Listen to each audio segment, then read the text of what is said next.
The armies of Israel stood frozen in fear day after day on the battlefield of the valley of Elah. Across from them, on the opposite ridge, the Philistines shouted their defiance. But it wasn't just any soldier who challenged them, it was a giant. Goliath of Gath stood over 9 feet tall, wearing bronze armor heavier than most men could lift, and wielding a spear the size of a weaver's beam. Twice a day for 40 days, he stepped forward and roared, "Choose a man to fight me. If he kills me, we will be your servants, but if I kill him, you will be ours." No one moved. Not even King Saul, who stood head and shoulders above the rest of Israel, dared to accept the challenge. Meanwhile, in the hills of Bethlehem, young David was tending his father's sheep. His older brothers had gone off to war, and David had been left behind.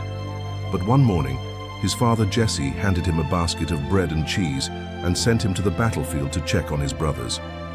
When David arrived, he heard the same blasphemous roar from the giant and watched as the men of Israel trembled and scattered. He blinked, shocked.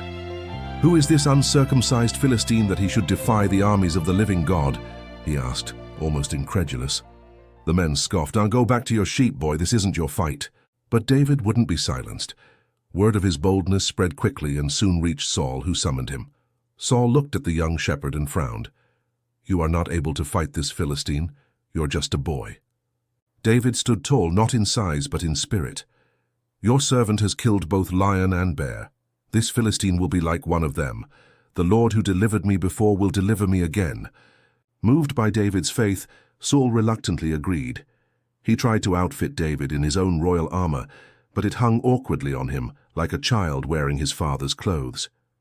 David removed it, picked up his staff, chose 5 smooth stones from the brook, tucked them into his shepherd's pouch and set out with his sling. Across the valley, Goliath laughed when he saw David approaching. "Am I a dog that you come at me with sticks?" he mocked. "Come here, and I'll give your flesh to the birds." David didn't flinch.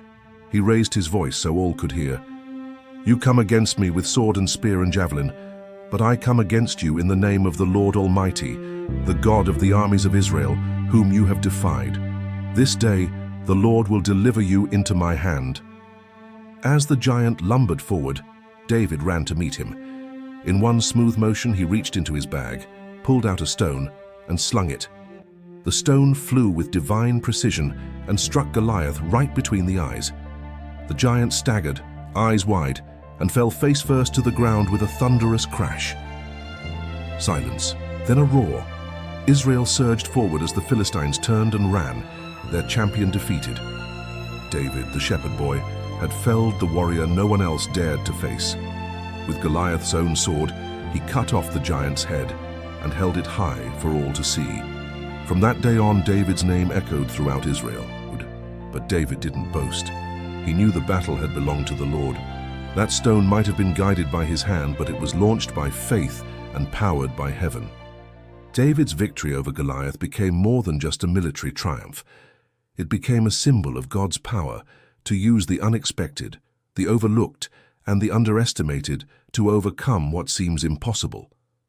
For while the world looked at David and saw a boy, God saw a king in the making.